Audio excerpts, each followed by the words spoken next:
Alright guys, to get started, one of the videos that I wanted to start off with was going ahead and doing a scatter plot, drawing in your trend line, and coming up with an equation for that trend line in slope-intercept form. It's something I wanted to review after that last quiz, something you're going to have to know going forward. You're doing well with the correlation coefficients on the calculator, but you're still going to need to do this by hand at times. We're going to start off when we have our data in the graph, our data in our table right here. I have our list of our x, y coordinates going on down. I'm going to plot that in the graph and then go ahead and draw in my line of best fit. Alright, as you take a look at the graph, I've plotted all of the points. And when I've drawn in my trend line, I've made sure I've split my data and I have a point at the beginning and the end. Again, you don't have to have the first and last points as long as it's a point at the beginning and the end, and it evenly splits the data. And here I have point 15 and 1913 as the 2 points that I'm going to use going forward for my calculation for my trend line. Alright, starting off with my calculations, the first thing I want to do is find the slope. And remember, the formula for slope is change in y over change in x, or y of 2 minus y of 1 over x of 2 minus x of 1. When I come back to my 2 points, I always like to color coordinate and label, because one of the biggest mistakes we run into is transposing the y's or flipping the x's and y's. So I'm going to start off and I'm going to do this first point in red, and it will be my x1, y1. And my second point I'm going to do in green, that will be my x2, y of 2. So when I'm calculating the slope, which is y of 2 minus y of 1 over x of 2 minus x of 1, I take my y of 2 in green, and I like to keep it in green just to keep myself straight. That's 13 minus my y of 1, which is 5, and that will be over my x of 2, which is 19, minus my x of 1, which is 1. And when I subtract 13 minus 5, I get 8. And 19 minus 1 is 18. And I'll put that in simplest form. And it would be 4 over 9. 4/9 is my slope. So rise over run, I'm going up 4 over 9. Now I like to come over to my graph. I saw that my slope was 4 over 9, rise over run, up 4 over 9.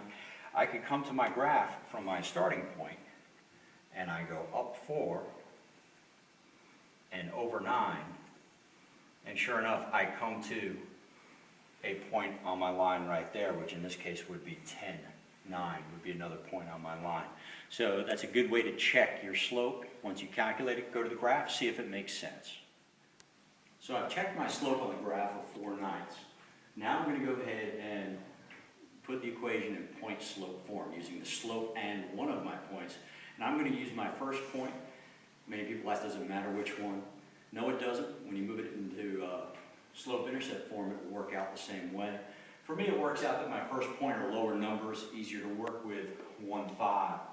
So I've written it out in point slope form, y minus y of 1, keeping my color coding going, equals 4/9, which is the slope, times x minus x of 1.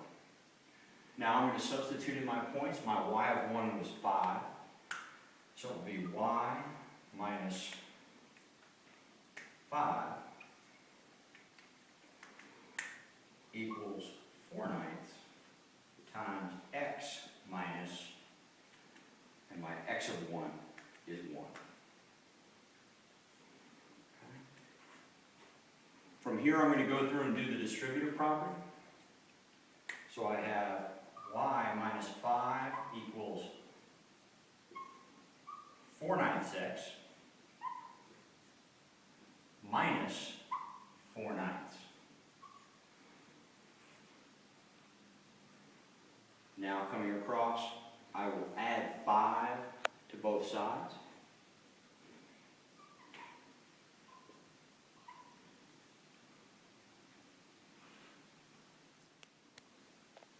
All right, so I come down and then my final equation in slope-intercept form would be y equals 4/9 x, and it would be plus 5 minus 4/9. It would be plus 4 5/9. And this would be my final equation in slope-intercept form. All right, so my final equation I came up with in slope-intercept form is y equals 4/9 x plus 4 5/9. And you might look at that at first and say, wait a minute, that just doesn't sound right. But I could go to my graph and check. I've already checked the slope of 4/9. And from my first point, I go up 4 over 9, and I hit another point on the line, so I know that that's good to go. 4 5/9 should be my y-intercept. That's why I wanted to put it in slope-intercept form, so I could check that.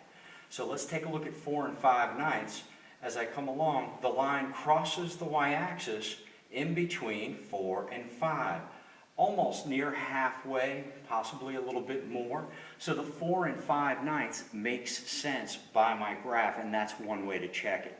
Now the next step we'll go over in the next video is linear regression and doing the line of best fit on the calculator. If I took the same data and calculated it on the calculator, then I could double check the exact line of best fit with this equation of a trend line.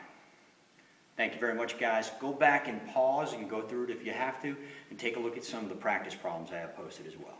Feel free to email me again at mrcmathstuff@gmail.com if you have any questions on this or any of the other videos or practice problems I have posted.